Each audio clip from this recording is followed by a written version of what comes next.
Good morning everyone, Janie here and welcome back to my parents' garden in Reading. We are here, we came yesterday and we came to drop our girls off for the week because my parents are watching them for a week during their summer vacation, which we are very thankful about.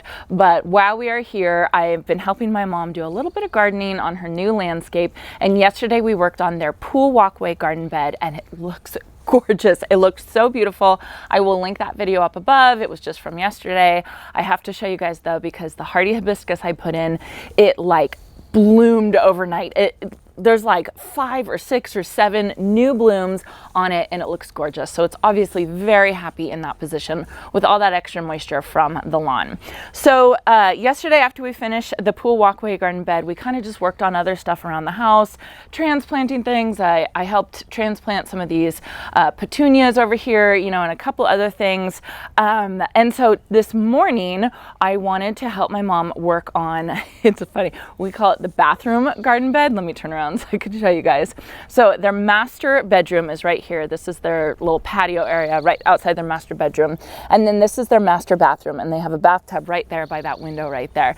And so this little garden bed, we just end up calling it the bathroom garden bed just because no other, you know, we could call it the east garden bed or the shade garden bed or anything like that, but we always just end up calling it the bathroom garden bed. And this garden bed has the same issues as the pool walkway garden bed that I worked on yesterday, in that the drainage is horrible. It's just terrible. Their property, their new home is built basically on bedrock. So we are really dealing with drainage issues here. So everything that we put in, it's funny because this is a zone 9B area. It's very hot, it's very dry wind. And so you would think you want to put all these drought tolerant, you know, like hardcore heat tolerant plants in here, but they're all not doing well because there's such horrible drainage. So the littlest bit of water you put into this garden and the water just kind of sits there. And so that's kind of what we have to think about while we are kind of renovating this garden and, you know, and just fixing the little nuances and stuff like that. They did have a landscape designer come in and she did a fantastic job and it's absolutely beautiful, but there are a couple places where we are having trouble, and this bathroom garden bed is one of them. So a month or two ago, I think it was a month ago, I made this garden tuteur for my parents. I had already made one in my backyard and I love it. I didn't do as good a job on mine as I did on this one, so I will link that video up above and down in the description down below. And it turned out beautifully. My dad ended up staining it the same color as his raised beds that he made for my mom, and it looks beautiful. So we're going to put that tuteur in there, and then there's this blank wall right here that my mom wanted to have like a little trellis on, and she got a climbing rose, and actually an Eden climbing rose, which is the one that I love. So I think that will be so beautiful. So let's see, this faces east. This is out east this way, so it gets lots of morning sun, but then as soon as it hits, I don't know, noon, 1 o'clock, the sun goes over the roof and this whole bed starts getting really shaded, which is actually perfect for this area because it gets a good amount of morning sun, probably like 6 hours of morning sun during the summer, and then it's shaded from the hot afternoon sun. So I'm actually really excited about this garden bed. What they did is, you can see these bricks around here. They actually raised the garden bed up. They put those bricks there and then they added more soil to it just because the drainage is so bad and the bedrock is only like a couple inches below the surface of the concrete right there, that they just added a couple more inches so that we can still plant shrubs and deeper rooted things in this garden bed. So I'm really excited. Let me show you guys what I've picked out. Okay, so here's the garden bed right here. There's where we were working yesterday. I'll go and I'll show you guys that a little bit closer. But oh my goodness, you guys, the birds and the squirrels that they have at their house. First of all, there's a squirrel stealing all the bird seed right there. Here are all their finches. Yesterday we counted 11 finches on this bird feeder. This is the Niger seed. So I'm getting a bird feeder that has the Niger seed right there. My parents, they say they fill it up so often. Here's the beautiful water fountain, the Juliet water fountain from Campania International that I am on the list to get, hopefully, but it's just taking forever. So maybe I'll get it by Christmas of this year. This whole area is just crazy. So the idea is my parents want to, I want my parents to sit out in the morning right in front. This is their bedroom, and then they can sit out here, have their coffee, enjoy their coffee. This is my mom's little garden area with the raised beds that my dad made her. So you can see those were made out of redwood, and he put that stain on. And then right here's the garden bed I'm working on today. There's the Tuteur that I built for them, and it's stained the exact same color. So it totally mimics the garden beds over there. So I think this whole area is going to be gorgeous once it's done. You can see here's the brick that I was talking about where they raised it up. They do have stucco right here, and my dad is like a perfectionist. He put this metal in here so that the extra soil wouldn't actually touch the stucco. I mean, like, everything, they do everything perfectly. I am not that way, so I did not get that from them. But so this is what we're working with. It's about 7 by 12, I think is the dimensions right there. I'm gonna have the Tuteur kind of right in the middle, and my plan was I was gonna do a purple hyacinth bean on there, but I didn't get around to sewing it this year, and it's no big deal. But my mom did buy some of this honeysuckle that she really likes, and this is the Hall's Japonica honeysuckle, exactly what I have in my yard. She gets a lot of her ideas from me. Yes, Mom, you do. So I think we're going to plant one of those underneath the Tuteur and have the honeysuckle grow up here. We found 3 limelight hydrangeas, just the basic limelights, and we're going to put those kind of in the corner. And yes, they're going to cover a little bit of this window, but the bathtub is literally right there. So I think the limelights at their total mature point are going to get to about this point, which I think is fine for a bathtub. You know what I mean? Like, you don't need to see a view of the bathtub, or you don't have to see outside a view of the bathtub. I think having a view of hydrangeas will be beautiful. And then right here is the heirloom Eden climbing rose from heirloomroses.com, which I love. I love that company. I think that they're so good. That's where I got my climbing roses from, and I'm so happy with them. My mom got this one, and then she got one other rose that I'll show you. I don't remember the name of it. But my dad right now is going to install this, what do you call it? Like a trellis type thing. I forget where they got it from, where they purchased it from, but they're gonna put it right here on this blank wall. So we're gonna put it on, I'm not totally sure what that is. It's like a utility box or something. We're gonna put it over here on this side. We'll have the climbing rose climb up it over there. And then at this point, I'm leaving this side open, but we might end up putting a little something else on this corner right here. And then, let's see, here's all the mulch that we're going to cover. This is all of the plants that we're working with. What am I looking at? There it is, over here.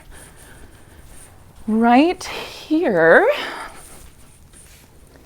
our favorite sparkling amethyst superbena. I love this plant. It's beautiful. I have it all over my back garden. Oh, this one needs water. Oof. It's gorgeous. I just love this plant. Everybody loves this plant. Everybody that comes to my house loves this plant. My mom wanted this one in her garden, and I think it's going to be gorgeous. And it's going to be a perennial in their area. So this is, I'm going to use this as like ground cover. That's going to be right behind or right in front of the Tuteur, and I think it'll be beautiful. Real quick, let me show you guys. These are what we worked on yesterday. Oh, I hope you can see it. Oh, it just looks so good. But look at this hibiscus. Look at this thing. 1, 2, 3, 4, 5, 6, 7 new blooms. Absolutely beautiful.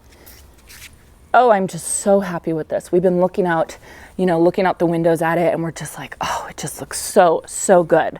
And then this one over here is a little bit behind, but it does have one bud. This will probably bloom tomorrow or the next day. And then there's little buds all over it. So just a little bit behind, but that's okay. Just looks gorgeous. Okay, so there's a good before shot. There's my mom. Say hi, Mom. There's a good before shot of the bathroom flower bed, for lack of a better name.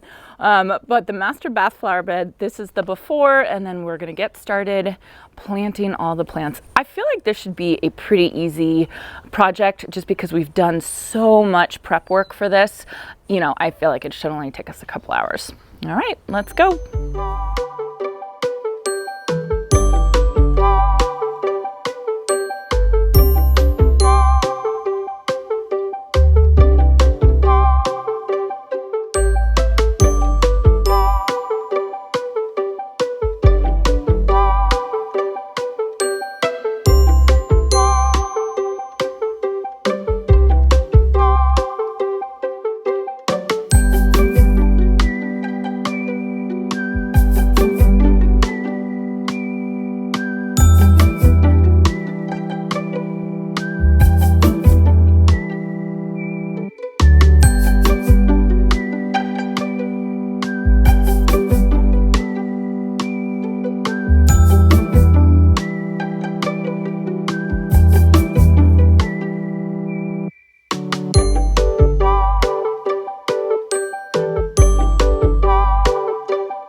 We are getting somewhere here.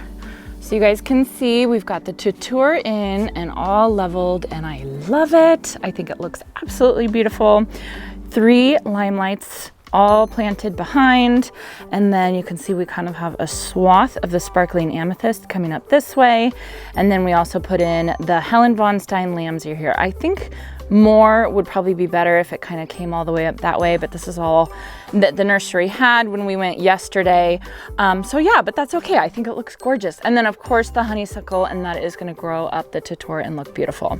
My dad just installed this trellis. I will link it below from where my parents got it. I'm not sure where they purchased it, but right underneath we're gonna put this Eden climbing rose from Heirloom Roses. I told you guys, it doesn't look like much right now, I know, but it's going to grow so quickly. Mine have already like quadruple, sextupled in size. They're so big. So what I'm gonna do for planting this is we dug the hole, and then I already put in some of this bone meal right here. I'm gonna put in some earthworm castings, and the big thing, the important thing with a new baby rose is you don't want to put in any granular fertilizer. So I'm not putting in any of that Sure Start or any of the continuous release fertilizer, because they say that that would burn the sensitive roots, the brand new roots for this this rose. And you have to remember, the roses from Heirloom Roses, they come from their own rootstock. They're not grafted. They're their own rootstock. So that means it's going to be much stronger in the long run because it's growing from its own rootstock, but you have to kind of baby it for the first year or so. So all I have to do is I'm going to plant the rose, then I will put in the drip system. I've already gone through and watered everything because everything looked parched just from the wind that they have here. So I got to put in the drip system, and then we'll mulch, and then we are done.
right, and we are all done. So we've got the Tuteur leveled, we've got all the limelight hydrangeas in, we've got the rose in, and it looks beautiful. I even got the drip in, and then also it mulched. So this garden bed, check, is absolutely done. Let me show you guys a little bit closer look. Okay, so this would be their view if they were sitting on their little patio set right outside their master bedroom. There's my mom working, getting things planted, and then right over here is the garden bed. And you can see it looks beautiful. The limelight hydrangeas are absolutely gorgeous. We got all 3 of these from Tuteur Gardens in Reading. I love that place. They have fabulous selection, and they obviously take really good care of their plants. So the 3 big things are the limelight hydrangeas. I did have to scooch them over. Look, I kind of wish I planted them a little bit like there, right there, but there is this drainage pipe right here that my dad put in. He's very proud of it. I don't totally understand the engineering behind it, but this garden bed is tough. This is just like these over here. He's checking the sprinklers, you know, making sure there's not too much overspray at this point. That's why it's all wet right there. But these 2 garden beds, or I should say 3 garden beds, are really, really difficult just because it's on bedrock. So there is a drainage pipe that goes right down here, and that's why the placing was why I did it the way I did it, basically, and that's why I couldn't move this hydrangea back a little bit, but I think it'll grow, and I think it'll fill in that whole area. You can see the Tuteur I made, and then right in there is the Hall's Japonica honeysuckle, so that's going to get trained up all the way up to the top. I'm sure in just a year or 2 it'll come all the way up to the top, but then we can do a really hardcore prune in the winter and just keep it size controlled. And then dotted throughout the perennials are the sparkling amethyst superbena, and then also the Helen von Stein lambs here. It's going to be beautiful. If I had a choice to pick up this garden bed and take it to my house, I would totally do it, because these are all the things I would choose. These are all the plants that I love. I think they're beautiful, and I think that my parents are gonna love seeing this, you know, every morning when they walk out and have their coffee in their little bistro place. So again, the Eden climbing rose, you can barely see it because it kind of just looks like twigs right now, but it's going to grow. It's going to grow really, really tall, up to about 10 feet tall. And then, you know, and we can just train it out to the side so it can bloom a ton. And I think it will just be pretty. Everything in this wheelbarrow right here is mine, which I'm very excited to bring home. So yeah, so everything is looking really good. We're getting tons and tons of stuff done. We are working our little butts off. So it's looking great. So yeah, the last thing that I wanted to do up here in Reading is do the garden tour so you guys can see everything, and you guys can see the new stuff we did, but then the stuff that was here already. And that video should be coming up soon. And here's a little update on the goldfinches. Look at them. They're just all day long. They're all over this bird feeder. They're very, very happy here. All right, so I hope you all enjoyed this. Yes, we did have 2 kind of problem area garden beds to deal with, but I think that it worked out perfectly. You just got to think about it a little bit and have a little bit of pre-planning just to kind of figure out what plants are going to do really, really well. So actually the digging and the planting and the mulching, that's the easy part. It's the planning of it and figuring out what's gonna work well in the garden beds that takes the long time and is the hardest. And I do have to say, I thought of a name for this garden bed. It's now the Tuteur garden bed. So I hope you all enjoyed this. I hope it motivated you to get out into your garden, and I hope you all have a chance to get into your garden today.